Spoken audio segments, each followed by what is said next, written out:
Hey, good afternoon, everyone. It's about 3:30 Monday afternoon. Just getting finished setting up the last details for our course, EPSY 6305, Qualitative Data Analysis. I've finished the syllabus, and I'm just about done with the details for the Blackboard site. The Blackboard site will probably be ready about, let's say, 4 o'clock tomorrow afternoon.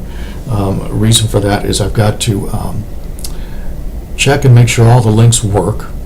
I've also got to go in and add some content in terms of information for your data analysis project. I'll talk a little bit more about that, but it should be ready by 4 o'clock. If you try earlier than 4 o'clock tomorrow, it probably won't be there. So please don't try to access it until 4 because it simply won't be available. As soon as it is up, and if it's up sooner, I'll send you an email and let you know. Now, attached to this email, in addition to this video, you'll also find a copy of the syllabus for the course. First thing I suggest you do is really take the time to look through the syllabus and read it in a lot of detail. Read it carefully. There's a lot of information, a lot of detail in the syllabus. And the reason for that is to help you understand how the course is designed, why it's designed this way, as well as the assignments. And I put a lot of detailed information in there, and that's to help you. So please, first thing to do is read the syllabus from start to finish. You'll also find after the appendices some information on using Provalis Lite. That is the software program that we will use to analyze qualitative data. Don't want to get ahead of myself, but I want to make sure you read past the appendix, past the references at the bottom. Let's see, a couple things to talk about that I just want to highlight. Instead of having a discussion board, what we'll do is try and have weekly meetings. I'm going to set up 3 different times per week. Mondays at 1 o'clock, Wednesdays at noon, and Fridays at 11 a.m. This is all Central Time. You don't have to attend all of these. You only have to attend 1 per week.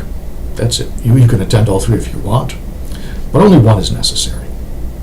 And we'll try and use these times really just to answer questions you have about the readings, about the content, about the assignment, paper assignment, or anything in general. But we'll try and use the time as efficiently as we can, really to answer questions that you might have. And keep in mind, only 1 a week. Now, I understand some of you are in maybe in time zones where this isn't possible.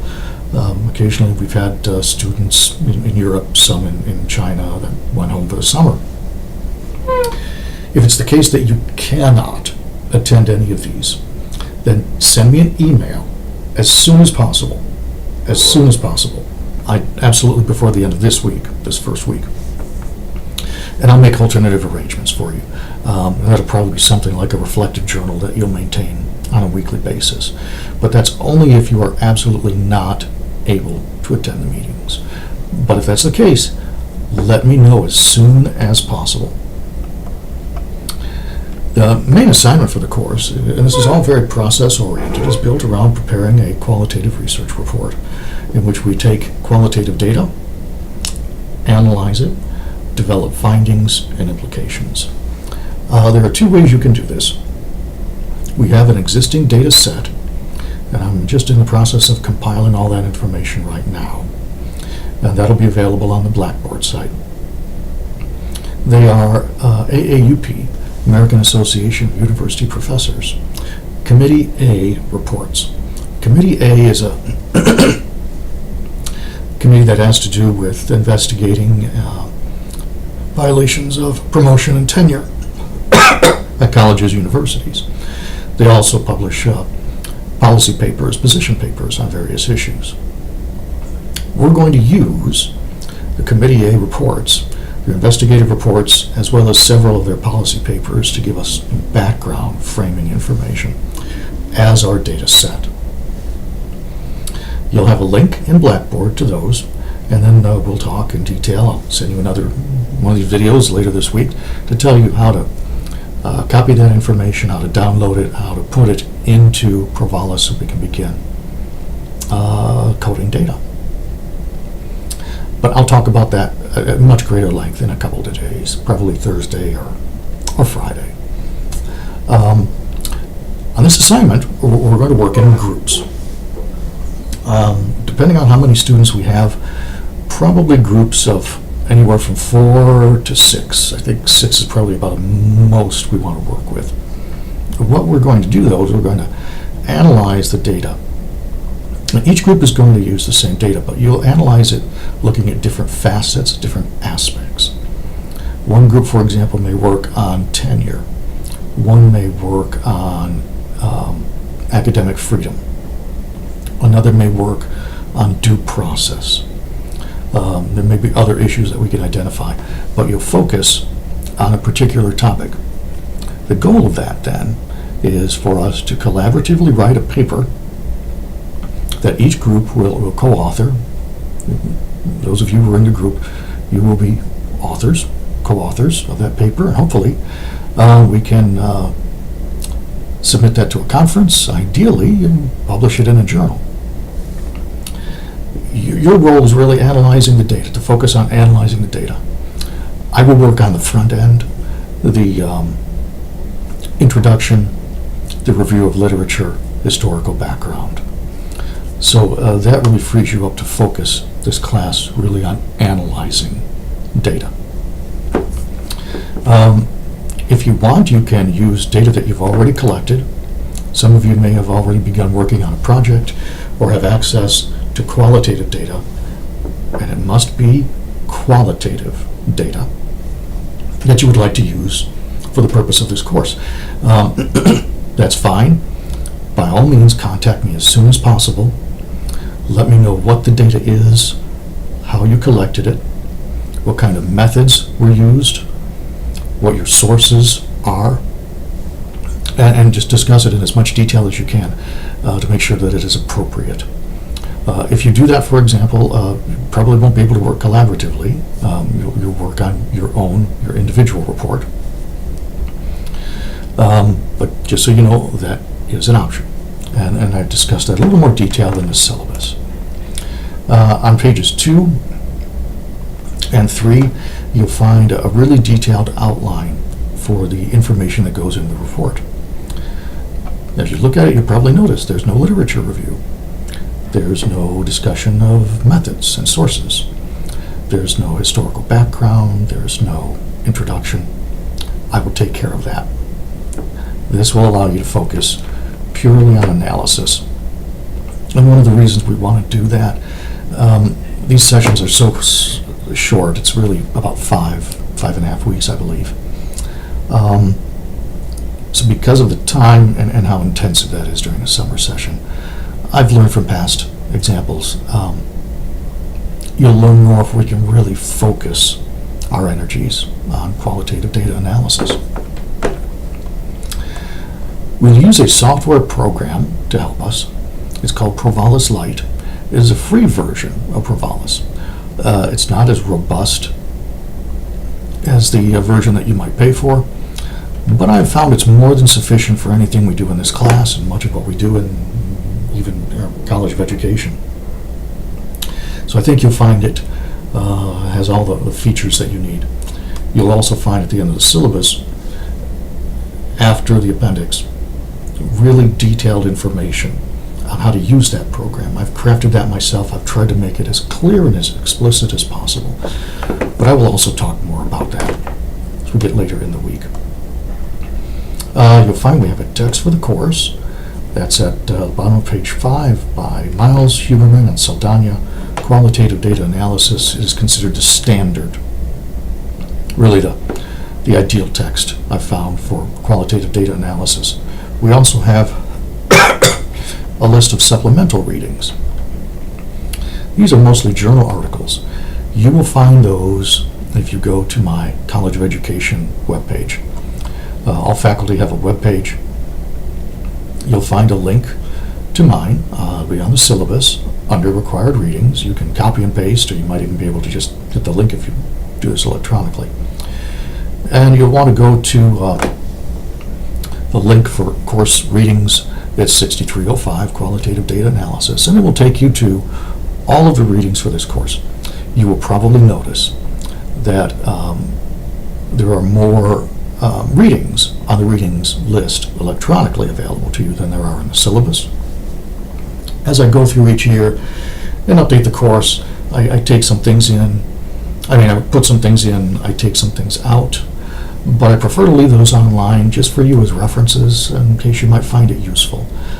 If it's not listed in the syllabus as a reading for a given week, you don't have to read it, but you might find some of these useful. That really covers about what I wanted to talk about in the syllabus. As I mentioned before, please take the time to read it carefully. My office hours, I'm typically here Monday, Wednesday, from noon to 3. I'm on a lot of dissertation committees, so I regularly have dissertation proposals and defenses even during the summers. So if you want to come in, please let me know in advance, even if it's the office hours, because sometimes those dissertation proposals or defenses will overlap with office hours. Sometimes that's unavoidable, simply the challenge of scheduling appointments with student and multiple faculty, particularly during the summer. So if you need an appointment, come visit me, please. Those are the best times, but please do call in advance.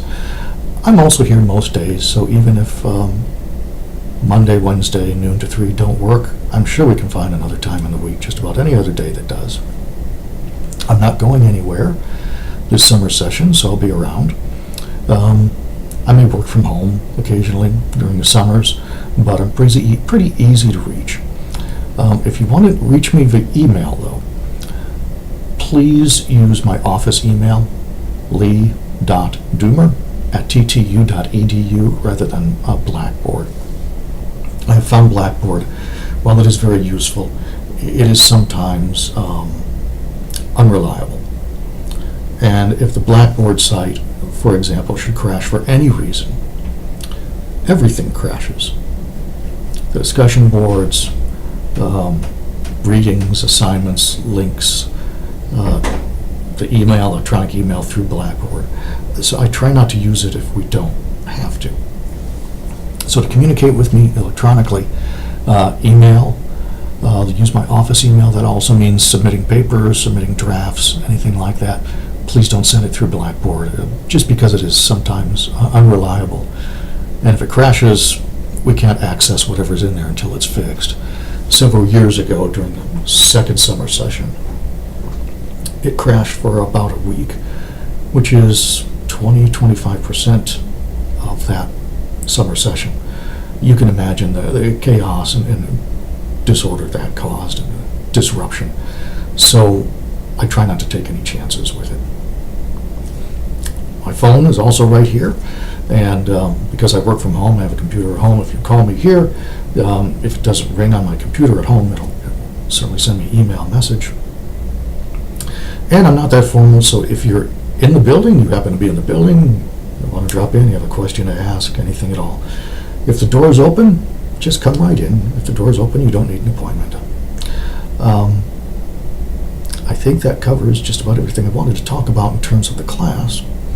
What I'd like you to do this first week is just introduce yourself, and I'll put a introduction on Blackboard. It'll be just introduction week 1, and that will be the only Blackboard discussion that we have. And just post something about yourself, who you are, program you're in, what your interests are academically, and thinking about why we're here. Consider the fact that we're all here by choice. None of us are required to be here. Think in terms, when you introduce yourself, about the choices that you've made that have brought you to this place, and why you're here, and how you see this experience, graduate school in general, but also this course, as helping you move along in earning your doctorate, your doctoral degree, and where that might shape you in terms of where you go as a profession, as a career. I'll use this to introduce myself right here, since it's open and convenient. As I mentioned, I'm Dr. Lee Doomer. I'm a professor in the EP&L department, Educational Psychology and Leadership.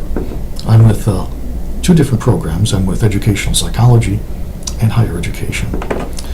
I've been here since 1999, so 18 years. I did my graduate work at the University of Pittsburgh in the School of Education. My MA was in Higher Education. They had two different routes. One could get an MED in Higher Education Administration or an MA in Higher Education, which focused more on philosophy, history, sociology of higher education. I took the MA option. Very early on decided I wanted to be a historian and focus on higher education in the United States. My doctorate, I switched to programs, what is called social, historical, and philosophical foundations. Same department, a lot of the same faculty, but it brought me to get the PhD degree and focus on history, to customize my area of emphasis. So I focused on history of higher education in the United States. My other area is qualitative research in education. So those are my two areas. I'm a historian and a methodologist. In my 18 years here, I think I've been on, give or take, about 106 committees. So between that and the coursework, and most of that has been as a methodologist, that and the courses I teach, I've become quite familiar with it. This is some of the favorite work that I do. Teaching really is my favorite part of my job. And I'm very fortunate in the fact that I teach things that I have a personal interest in and enjoy teaching. My spare time, I'm, my life out of here, I should say. I'm married. Got married about 2 years ago. I was divorced and then got married 2 years ago. I have 3 boys from my first marriage. My oldest son is just turned 17. He'll be a senior in high school in the fall. My youngest is 9 years old. He'll be in 4th grade. My second son was born in 2004. He died in 2005, just after his first birthday. But I always say I have 3 sons, and they're all daily part of my life. My free time, I spend a lot of time gardening. I find it's a way to keep a sense of balance in my life. I find I need a balance between intellectual labor, which is what I do here, as well as physical labor, which is what I do at the home. And when I find that I have too much of one or not enough of the other, I feel out of balance. Not suggesting that would work for anyone or everyone, but for me, I find I need a balance in my life between intellectual labor and physical labor. And it keeps me healthy. So that's what I do. So please, when the course is set up, and it'll be ready after or by 4 p.m. tomorrow. If it's ready sooner, I'll let you know. Just go to the discussion board on week 1 and post an introduction about yourself. I'm pretty sure we're going to have a fairly full class. I've been getting emails from people asking to be enrolled, even though I think the limit, and I'm not sure what that is, has already been met, but glad to have people here and glad to have good business.